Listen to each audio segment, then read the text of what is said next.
Clemmons and Life with Jason Clemmons, DC, right here live in the Rock Health and Wellness Studios in Lubbock, Texas, and on social media and on 98.7 Walk by Faith Radio and 1420 AM Lubbock Christian Nation.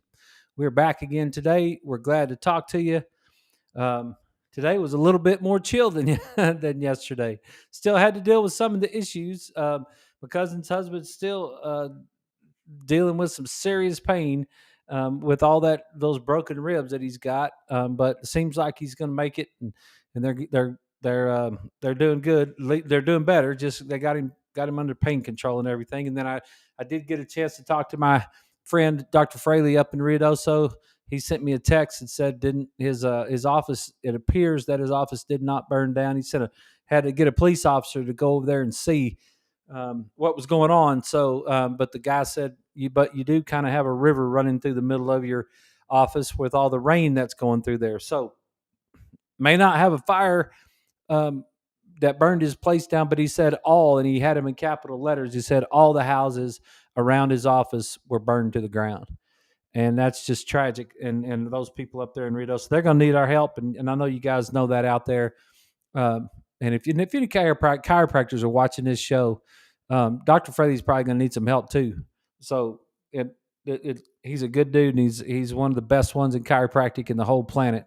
And so we need to make sure that we get him back up on his feet and get him the resources that he needs to get going once this thing comes back together. And he may not ask for it because he's that kind of guy, but I hope any of us that are out there watching can help him out. So, yeah, had a good day at the Rock, had some good adjustments, had some great conversations right off the bat this morning. During our exercise class, I had some really good conversations that we're talking about some of the things that we talk about here on a daily basis. We talked about one of the brothers of one of the people that works out with us having some neuropathy problems and having to use a walker because he's got such pain in his feet. And 71 years old. And I'm telling you, we've been through that. We all know that, right? We know that that's not the direction we want to go. We want to we got to get that neuropathy out of our feet. We got to get it out of there. And I talked about the whole, the some of those blood vessels, those small blood vessels not needing any insulin to get glucose out of the bloodstream.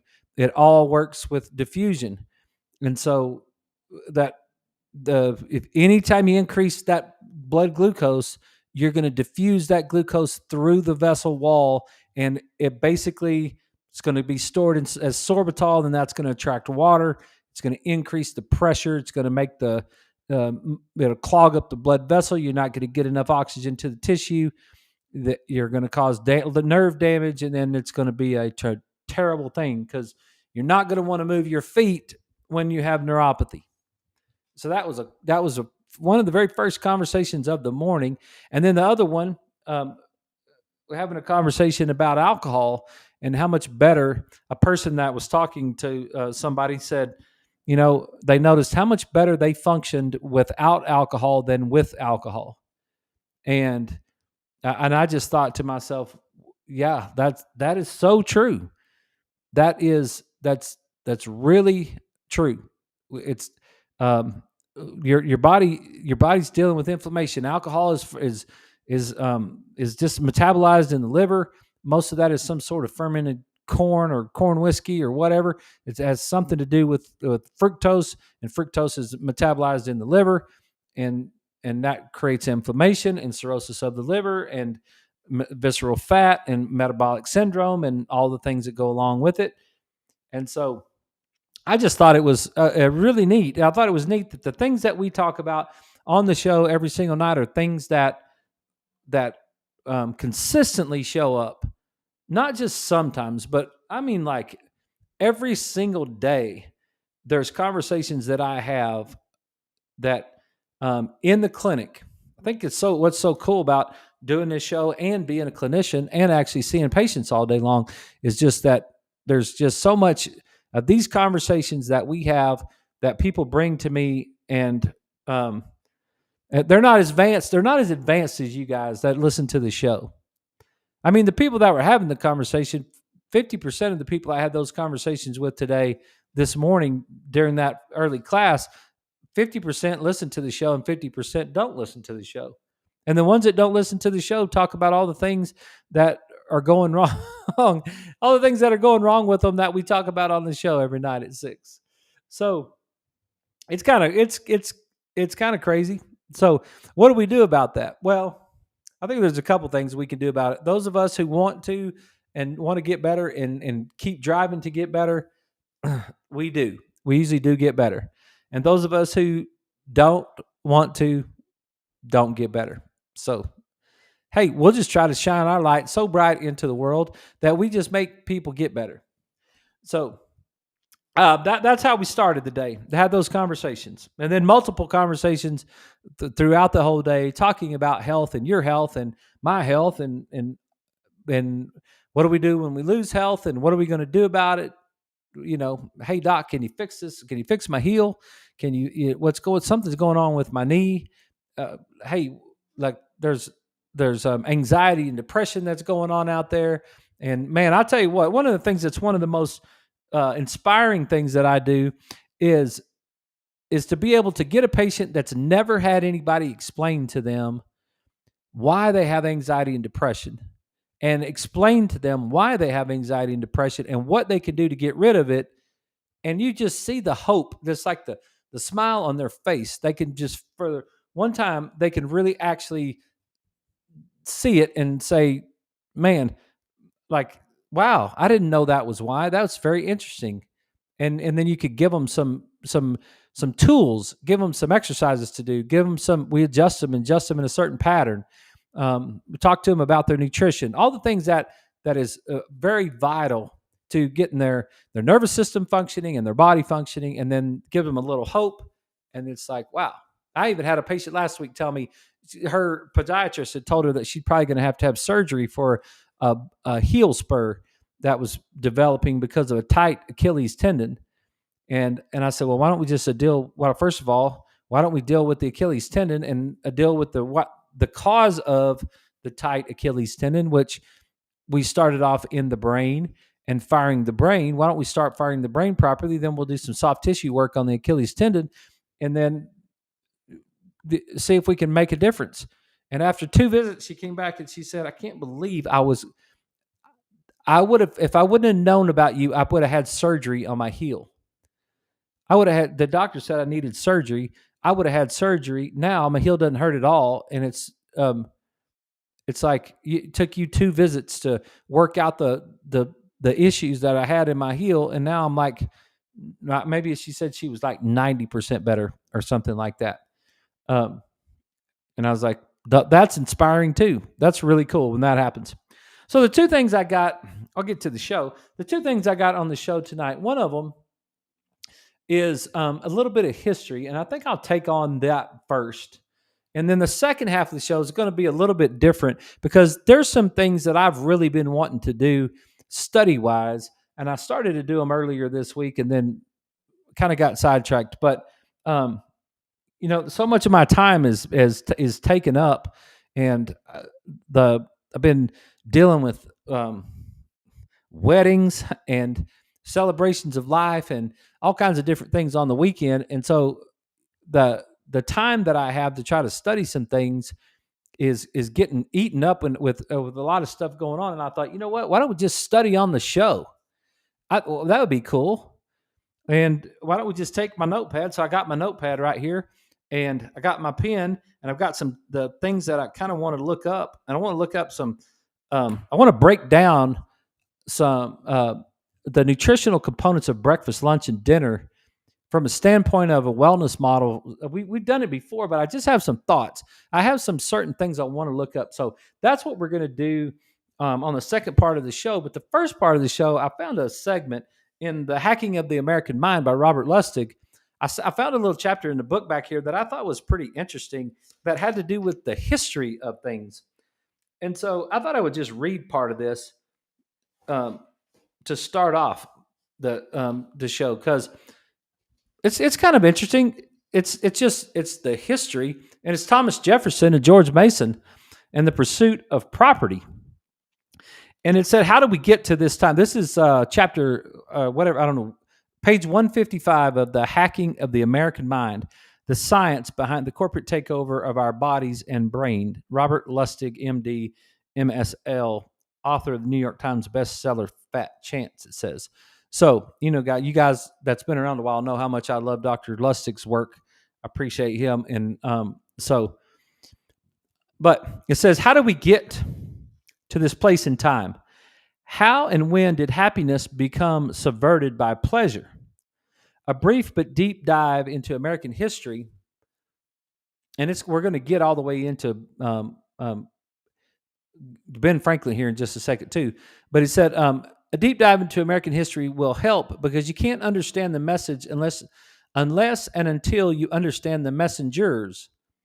Our politicians routinely cite the Declaration of Independence and the Constitution, interpreting the words and the intentions of the founding fathers. But who were these men, and why did they craft these specific cornerstones of our democracy? The last clause of the Declaration, the pursuit of happiness, has a very checkered history. It was mentioned twice in print in 1776, and then it disappeared, never to be written again. In its place, the U.S. Constitution replaced the words happiness with property. The acquisition of tangible quickly superseded the quest for inner contentment. And you can see where he's going with this right here. What happened to happiness? How did it get stricken from the record? The pursuit of happiness is an inconsequential anchorism to today. Conceived of our best intent, yet reduced to our worst, I don't know this word, ignominy. The famed economist and pundit Robert Samuelson in 2012 wrote, "The happiness movement is the best utopian. At worst, it's silly and oppressive." He argued that the pursuit of happiness may be a right guaranteed by the Declaration, but its achievement is not an entitlement. Maybe he's right, because we were only guaranteed its pursuit. Instead, the due process of clause of the Fifth Amendment of the Constitution assures us of the government's inability to deprive us of our right to life, liberty, and property. Property, question mark. Is property the booby prize for happiness? Or is property, as stated in the Fifth Amendment, just the guarantee of an individual's right to acquire those necessities in life that can ensure happiness? In other words, the property is property a means to an end or an end in itself? Is property necessary to one's happiness? Can one be happy without property, or does one need to be happy at all? Is happiness rooted in material possession? So that's kind of an interesting thought. I'm just going to keep on going with it because it is kind of an interesting thought. But he says Thomas Jefferson, the primary author of the Declaration of Independence, was a master of eloquence and brevity. He charged our 13 separate colonies to organize for a common cause and a set of common goals. He imbued our nascent country on the verge of a revolution never accomplished in the world history, to soaring aspirations, to be better than we were. I'm going to read that again because he imbued our nascent country on the verge of a revolution never accomplished in world history, to soaring aspirations, to be better than they were. I feel that. Thomas Jefferson desire right there. Let's try to get our country to be better than it's ever been before. But let's get it to be better than it was. Happiness was right up there with life and liberty. Not a word about pleasure. When you're staging a rebellion, a central tenet can't be about dopamine. Nothing so sordid as a pint of rum, the substance of abuse of the time, which apparently has the coin of the realm back in 1776. Yet it turns out that Jefferson lifted the line about happiness from his contemporary George Mason, who composed the Virginia Declaration of Rights, which was adopted by the Virginia legislature just 3 weeks before the fatal vote that established the Union. Mason was a student of history, but not of creative writing or oratory. He drew on a long tradition of statements of rights and liberties, including the Magna Carta from 1215, the Habeas Corpus Act of 1679, and the British statesman John Locke's second treatise on civil government, 1690. Mason's actual verbiage in the Virginia document reads, "Life and liberty with the means of acquiring and possessing property and pursuing and obtaining happiness and safety." None of Mason's primary sources mentioned happiness. He threw that in on his own. And Mason didn't just want to be able to pursue it, but to actually obtain it, at least for some people. A unique mindset for those times, to be sure. Jefferson liked the idea of including happiness, borrowed Mason's line, and reworked it for the Declaration. But then he deleted the property clause. Why would he do that? Didn't Jefferson believe in property? Or did he consider pleasure and happiness to be the same thing? More has been written about the moral vicissitudes of the enigmatic Jefferson and virtually any of our founding fathers, although Alexander Hamilton got the musical. Jefferson had more layers than a Shakespearean tragedy merged with John Grisham novel.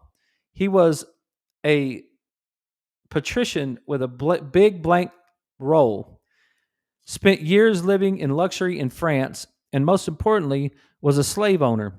And back in 1776, slaves were property. But you'd think he, of all people, would have defined the right to accumulate and maintain property. But Jefferson deep sixed the concept of property in the Declaration was deleting the property clause from Mason's original text. Jefferson's method of absolving himself and his own shame and moral guilt that he felt as a slave owner, making peace with his slave ownership. Was he perhaps advancing the cause of abolition, or did it simply imply that you couldn't very well pursue happiness unless you had property, including slaves? Many books have been written on this subject, perhaps the most relevant by historian Henry Weinkeck. I don't know how you say that. It is not clear whether Jefferson truly abdicated happiness for property because he couldn't rescue the clause when the Constitution was drafted, since he was serving as ambassador to France. Mason was also a very curious character in the history of our Union. He was the first to mention happiness as a goal of life, of government. Yet happiness eluded him most of the time. His father drowned when he was 10. His mother brought him up alone. When he was a very bright student, and although he wasn't formally educated at the bastions of learning of the day, he was resounding success in business dealing throughout his life, and he became an extremely rich man, spending quite a bit of energy amassing property. His estate, Gunston Hall, was right next door and not right next door and second in size to Mount Vernon. And he and George Washington had several business dealings before and throughout the Revolutionary War. He was married with 10 children. However, his first wife, Anne, passed away giving birth to twins in 1773. In between, he was a Virginian statesman when he wrote his Virginian Declaration of Rights, in which happiness and primary goal, no doubt his loneliness and possible depression during this interval weighed heavily on his mind until Mason married his second wife, Sarah Brent, in 1780. I know you're like, what is he doing? Why is he reading this? This is boring, and I don't even know what he's talking about. But it's just so interesting to me. It's so interesting to me that this is old stuff. Health and wellness is not a new concept. It is not breaking new stuff. We learn about neuropod cells, and we learn about the gut-brain axis, and we learn about the subluxation, and we learn about all these things because of some of the technology that we have today. But we're really not discovering anything new. This is like, and what these guys are dealing with, the people that wrote the declarations of our country, the people that set the founding things of our country, we're all dealing with the same types of troubles. I mean, he's got 10 kids. He married his second wife in 1780. His first wife died in 1773. So he spent 7 years with kids and writing and working and all that stuff that he was doing. And it kind of comes through in the literature. So I'll get back to it. At this point, a perusal of Mason's medical file is in order. Mason was quite affluent, but apparently his money couldn't buy him happiness. In fact, he was in pain for most of the second half of his life. Check out the paintings of Mason from his legislative days on Google Images. He was quite obese, and more importantly, he suffered from gout. That's why I wanted to read this whole thing, because you guys are going to think this is kind of interesting, I think. The bronze statue of Mason at George Mason University in Virginia has him leaning on his desk, favoring his left foot due to the pain in his ankle from the disease. Gout is a chronic inflammatory disease of small joints due to the deposition of the liver waste product, uric acid. Obesity and gout are both comorbidities of metabolic syndrome, the cluster of disease that significantly metabolic dysfunction that signify metabolic dysfunction, such as type 2 diabetes and heart disease. What are the two causes of gout? Sugar and alcohol. In the 1770s, these were two of the three readily available substances of abuse, tobacco being the third. But Mason was a teetotaler, so his gout and obesity weren't due to alcohol. Mason knew that sugar was a primary cause of gout because of his contemporary Benjamin Franklin, a fellow sufferer from gout and other symptoms related to metabolic syndrome, knew that his sugar and rum consumption were the cause. He even wrote a famous poem about it. Similarly, Mason suffered from poor health from the 12 years after marrying Sarah in 1780. He refused to travel out of the state, and in 1789, he declined a request by the state legislature to be the first U.S. senator from Virginia, as he would have had to travel back and forth to Philadelphia. Obesity and gout, both markers of metabolic syndrome and both consequences of his sugar habit, rendered him functionally disabled, just as it does 25% of Americans today. Not a happy guy. Okay, you got a guy that wrote he was a Virginia statesman when he wrote his Virginia Declaration of Rights. He wrote the Declaration of Rights, got an opportunity to be the first senator from Virginia, but turned it down because of his health. He was too dang fat, and all he did was he ate too much sugar, and he had gout, and he didn't want to get up on his feet and walk, and he didn't want to move, and he didn't want to serve the planet. He didn't want to serve his nation anymore. He didn't want to serve his children and his wife. He didn't want to serve Virginia. He didn't want to serve he couldn't serve anybody because he wouldn't quit eating sugar, and all he was fat and gout infested. He was in pain. He was in pain because he was self-inflicting himself. And because of it, he couldn't make the world a better place. That's the point of health. That's the point of health. And we're talking about a guy in the 1700s who was a founding father of the United States of America, but he couldn't serve because his gout. Not a happy guy, it says. Two statesmen who birthed the nation. Both Jefferson and Mason yearned to steer the country toward the pursuit of happiness as an established principle of the Union. Jefferson saw it as a primary goal, while Mason saw it as a secondary outcome that emanated from ownership. Yet both abdicated in the end. The pursuit of property and pleasure trumped the pursuit of happiness. In 1787, the pursuit of property and pleasure trumped the pursuit of happiness in 1787.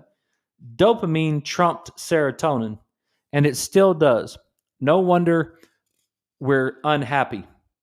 The pursuit of property. The pursuit is the motivation. What is the chemical of motivation? Dopamine. But where do we find our contentment and our happiness from? Serotonin, right? But what do we drive all the time? We drive our dopamine system. We drive our dopamine system constantly. Where does our dopamine have an affinity for? Our left hemisphere. What's going on with our left hemisphere? We're losing dopamine. So why are we searching for sugar? This pursuit, it's the pursuit of property and pleasure trump the pursuit of happiness. I'm going to keep going. Um, and then it gets it kind of he kind of changes it up a little bit. He says Aristotle argued the pursuit of happiness and the avoidance of pain is a first principles as a first principle, for it is for the sake of this that we will do all that we do. Aristotle argued that the pursuit of happiness and the avoidance of pain is a first principle, for it is for this for it is for the sake of this that we do all that we do. Yet it looks like our avoidance of pain has taken precedent over our pursuit of happiness, and it comes home to roost in the guise of our national opioid crisis. Man, we made it to a break. We used up that whole time. So, interesting. He's going to talk about. I might finish this page and then we'll get on to doing some studying tonight. We'll be right back. We got to take a break. This is Life with Jason Clemmons, DC, and we'll be right back right after these messages.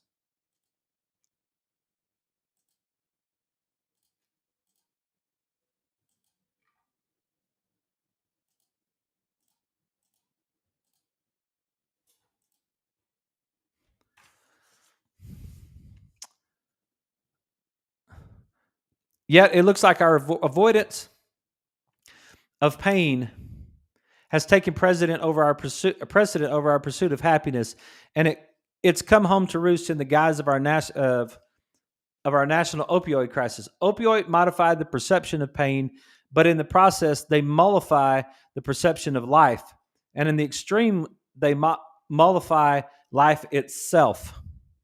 There have been drug addicts for as long as there have been drugs. In the past, most victims tended to be young, misfit, and poor. Musicians of the 1960s, like Janis Joplin and Jimi Hendrix, were easy to dismiss as part of the prevailing counterculture.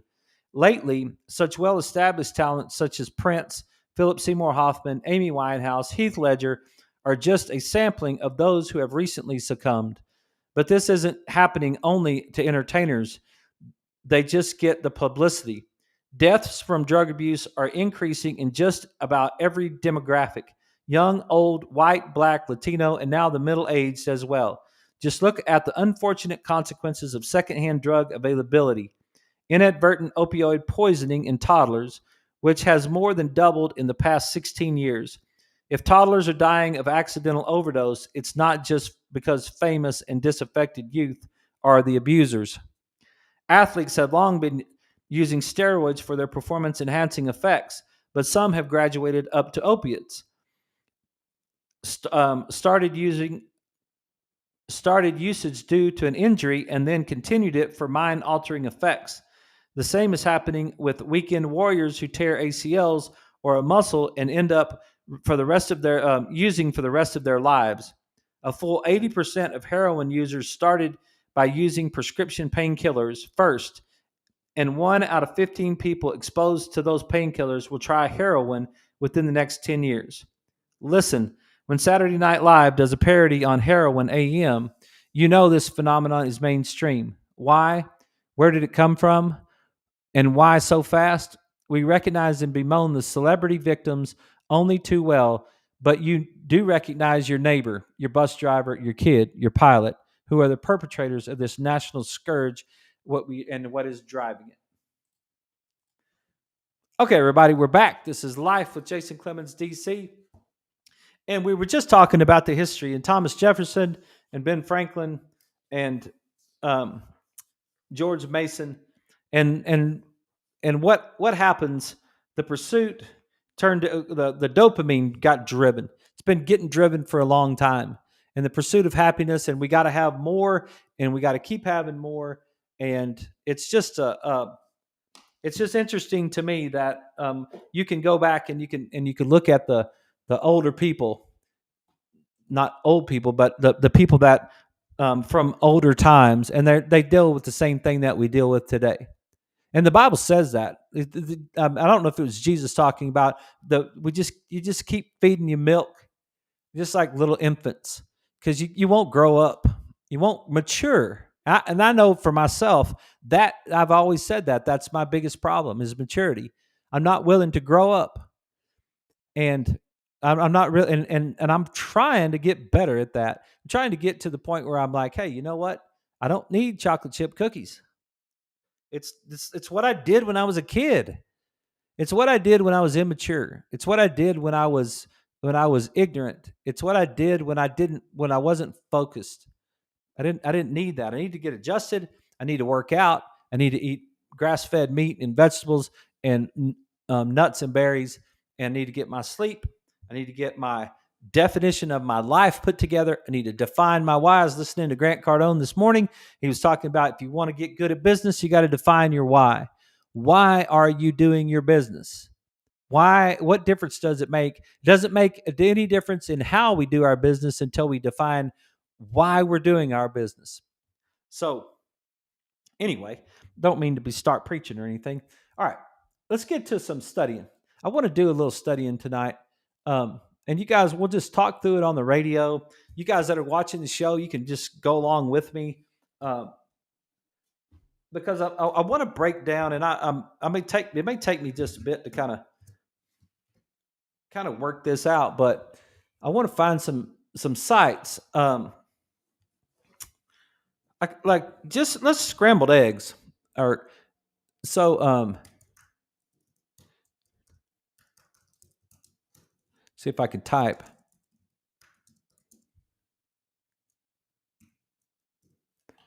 Yeah, nutritional value of eggs. I wonder if they're listening to me. And it's hard to know. So when you go on these sites, there's so many different ones. It's hard to know exactly what is which. So here's one: very well fit egg nutritional facts and health benefits. A hard boiled egg. A large egg contains 78 calories, 5 grams of fat, less than 1 gram of carbohydrates, 6 grams of protein, and 147 milligrams of choline, which supports memory and mood. So that's part of what I wanted to look at, and I wanted to break that down. So a large egg is 78 calories, 5 grams of fat, less than 1 carbohydrate,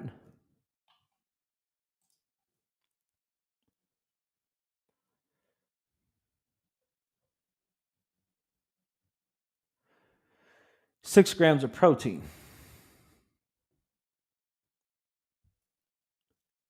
147 milligrams of choline,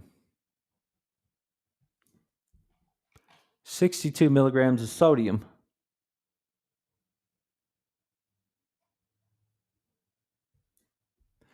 zero fiber. Yeah, so let's do the math on that because I'm not going to eat one egg.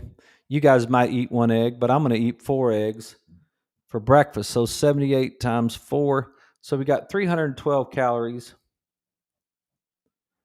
20 grams of fat.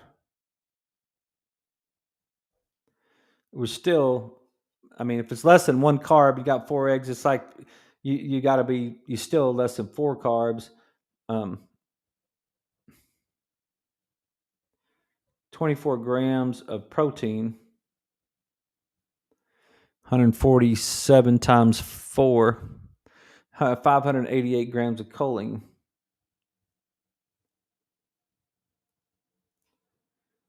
62 times 4, 248.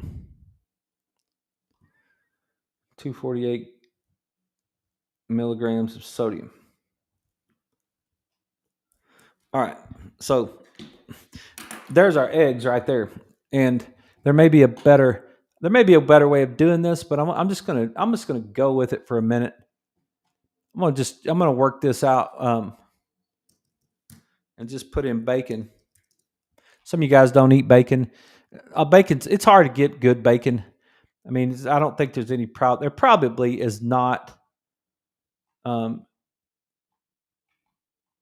I'm not exactly sure if there's any healthy bacon out there, but um, because I really don't think so. But let's see. So this is per 3 slices of bacon, according to this very well fit.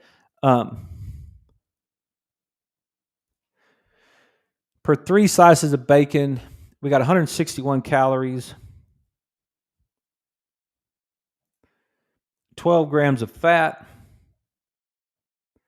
0 fiber, 12 grams of protein, 0.6 carbs. Because that's one of the things that you can't get a guy that's used to eating and feed him nothing but 579 milligrams of sodium. So I could see where that sodium's going to start getting up there. But and then let's do the same thing with the nutritional aspect of, let's say, blueberries.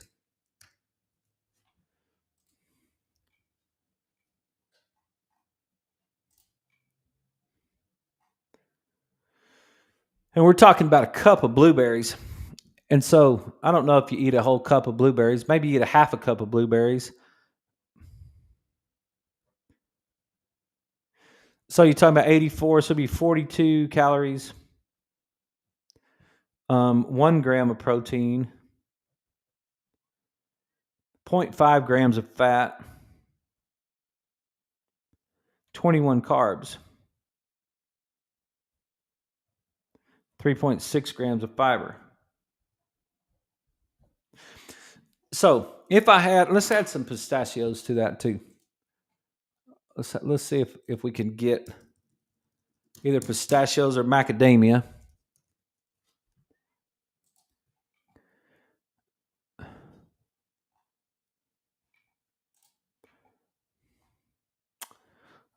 And so this is per ounce, unsalted, without shells,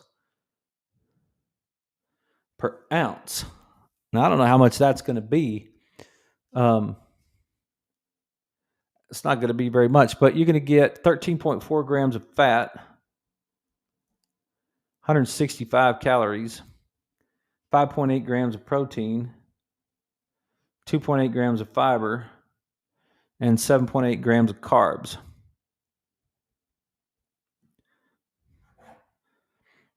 So let's just add all that up and let's see how we're doing so far. So we got 312 calories plus 161 calories plus 42 calories plus 165 calories. That's 680 calories. And then we've got 20 grams of fat plus 12 plus 0.5 plus 13.4. 45.9 grams of fat.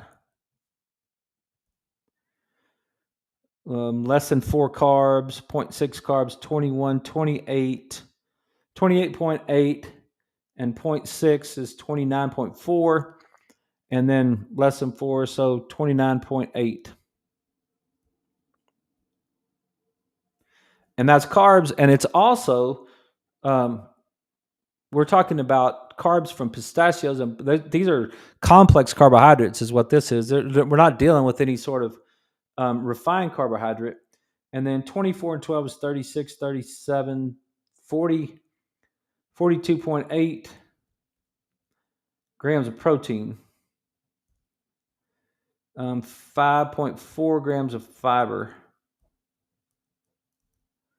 700, 811, 827 milligrams of sodium. So 4 scrambled eggs, 3 pieces of bacon, half a cup of blueberries, and I don't know, this is an ounce. That's not very much. This is like a little handful of pistachios. And that's 680 calories, 45.9 grams of fat. So let's just see what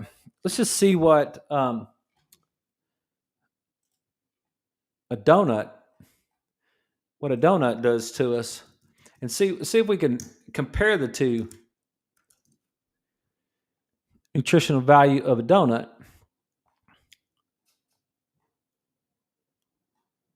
That's funny. It doesn't come up on the same website. This comes up on a different website. Donuts. Let's see.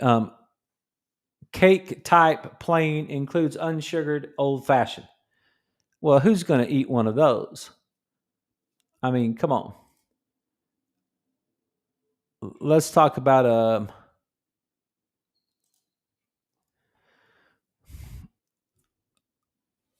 less. I don't even know. I don't even know what it says. A large donut, but I don't even know what that is considered. Long twist type donut. 225 calories, 13 grams of fat, 5.2 grams of cholesterol, sodium is 248, potassium 24.5 grams of carbs. 24.5 grams of carbs, 9.4 grams of sugar, glucose, all the rest of that, sucrose, 8.3. So what you're going to get, so a donut, but who's going to eat one donut, right? So if we're going to compare the two, 20, so let's say we ate two of those or three of those, right? But we'll probably eat two of them. 225 be 550, be 550 calories, and it's 26 grams of fat, 24.5, 48, 49, 49 carbs,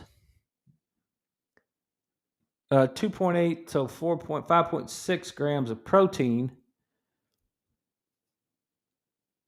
Sodium's up there at 400. That's almost 500 grams of sodium. And so that's, or milligrams of sodium. So it's pretty much the same. So that's what we talk about a lot. And I just wanted to see it because I wanted to map it out and actually break it down right there. Just the difference in breakfast. You got two. This is a serving size of one donut, long type twist, 4.5 inches long, 52 grams in this donut. Don't know how they figured the icing or all the rest of the stuff that goes on the donut, but I can eat two donuts and get 550 calories. But what I'm going to get is I'm going to get 49.0 grams of carbohydrates versus 29.8 grams of carbohydrates. But I'm going to get 49.0 grams of carbohydrates in simple sugars, in refined carbohydrates. There's not any complex carbohydrates in a donut. So there is the difference. That is the whole that's the whole deal behind a calorie is a calorie. And I wanted to map it out for myself because that's my breakfast a lot of times. 4 scrambled eggs, 3 pieces of bacon, and a handful of either raspberries or blueberries, and a handful of pistachios. That's breakfast. What am I getting? I'm only getting 29 carbs, but I'm getting them on slow time release, which is going to keep my insulin level down, which is going to tell me that I'm not going to handle those extra. I don't even need those extra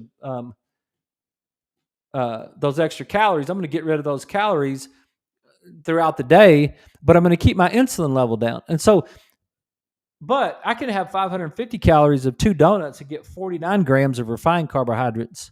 I can spike my insulin level. I can now work on type 2 diabetes. I'm not going to get type 2 diabetes from eating 4 scrambled eggs and 3 pieces of bacon, a handful of blueberries, and some pistachios. You could eat that for 165 years and not get type 2 diabetes because you're never going to. Type 2 diabetes is insulin resistance. And plus, I'm not going to get neuropathy either. I'm not going to get neuropathy with that. I'm not going to get heart disease either. The heart disease is a sugar problem. Heart disease is a refined carbohydrate problem. I'm not going to have an increase in cholesterol. I'm telling you, I'm telling you that's a fact because I'll search right here.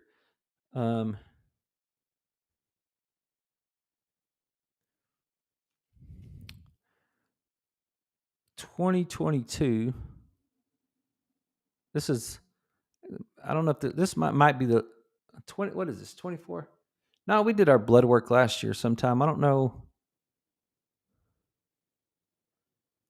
This is my 2022 blood work.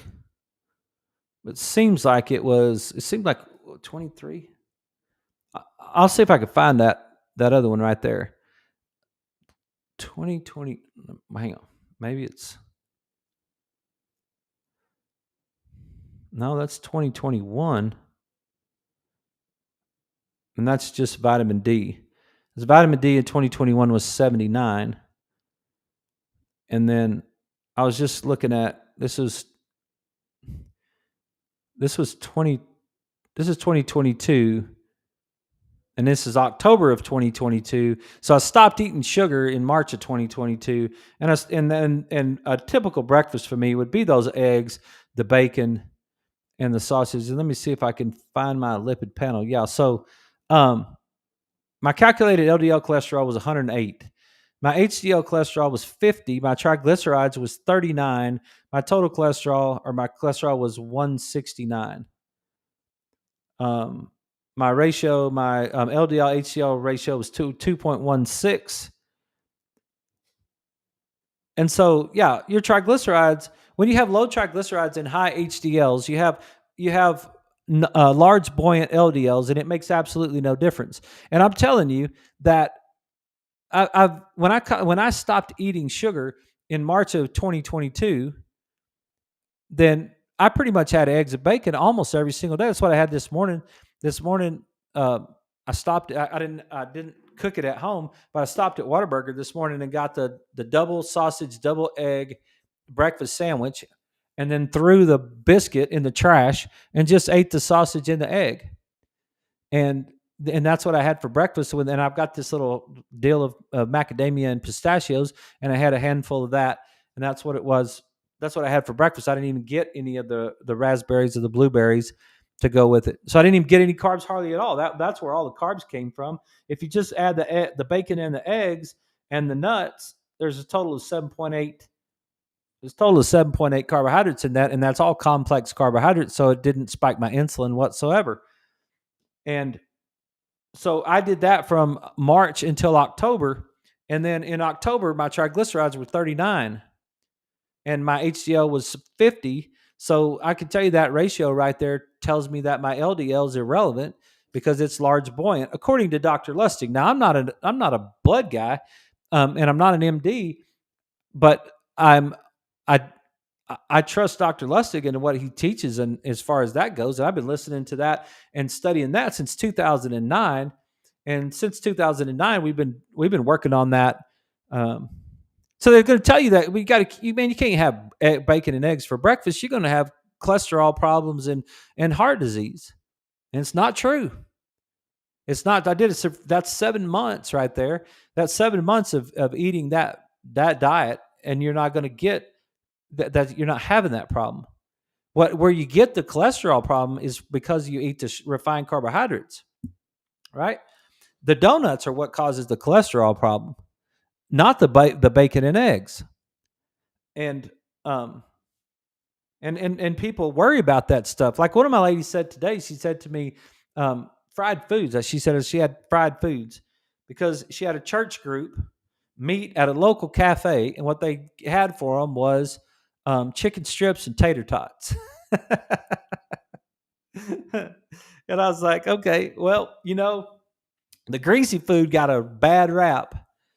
The fried food got a bad rap, but not because it's not because of the fried food. It's that it was because of the breading on the chicken strips and the white potato tater tots, which is all high glycemic load index carbohydrates. That's what the problem was. We get all fussy about the grease, and that's obviously the fried foods are not your optimal number one choice, but we never did get taught exactly what it was right there. And the enchilada casserole is refined carbohydrates, and corn is an omega-6 fatty acids, and so we're not doing there. So let's see if we could break down. I'm gonna see what you what um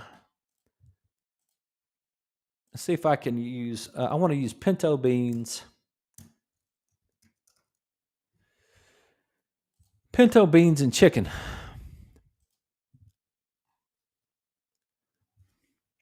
So lunch ends up being a little bit different. This is a cup of cooked pinto beans. I got 245 calories. I got 1 gram of fat. I got 15 grams of fiber. I got 15 grams of protein and 45 carbs. So that gets a little higher. And then let's see what grilled chicken does to me.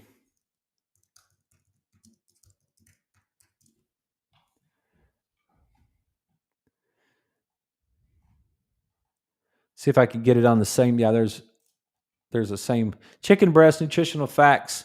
Chicken breast, 3 ounces boneless, skinless breast. I don't know how many ounces. I don't know how many ounces that I ate today. If I go with the 3 ounces, that's 128 calories, 0 carbs, 2.7 grams of fat, 0 fiber, 26 grams of protein. So that's 373 calories, 3.7 grams of fat, 45 carbs, all came from the beans, 41 grams of protein, 15 grams of fiber. Okay, so let's see what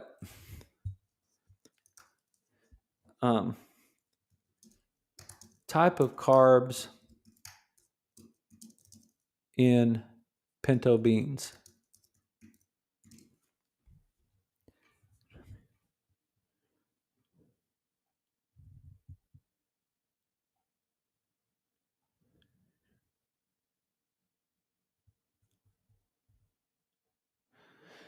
So 1 cup of pinto beans contains 74% of your daily recommended amount of folate and B vitamins.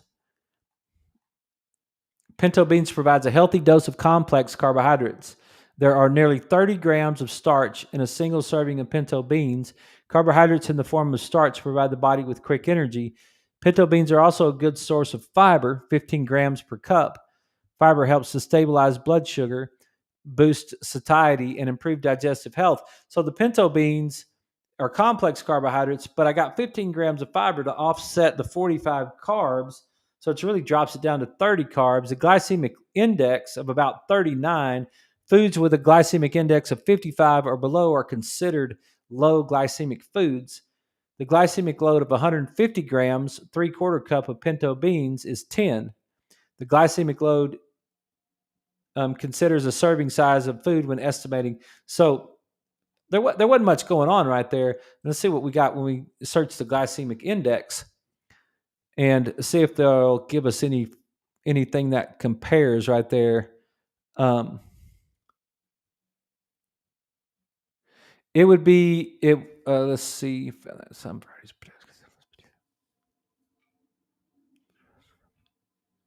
Yeah, it's not giving me. It's not giving me that. But anyway, that's what I wanted to look at. I was just wanting to thank you guys for just tolerating that tonight. I just wanted to look at that and see what I was, kind of what I was eating, where my carbs are coming from the pinto beans, and they're complex carbohydrates, and they're offset with 15 grams of fiber. And then the carbs for breakfast are there is none. So that ends up being pretty good. So, hey, we got that done. We might do that again tomorrow night. There's still some things I want to study. I'll see if I can find that latest blood work too. That's the end of the show. I hope you got something out of that. If you did, if you want to ask me a question, send me a text, 806-794-0400. Otherwise, you guys have a great night. We'll see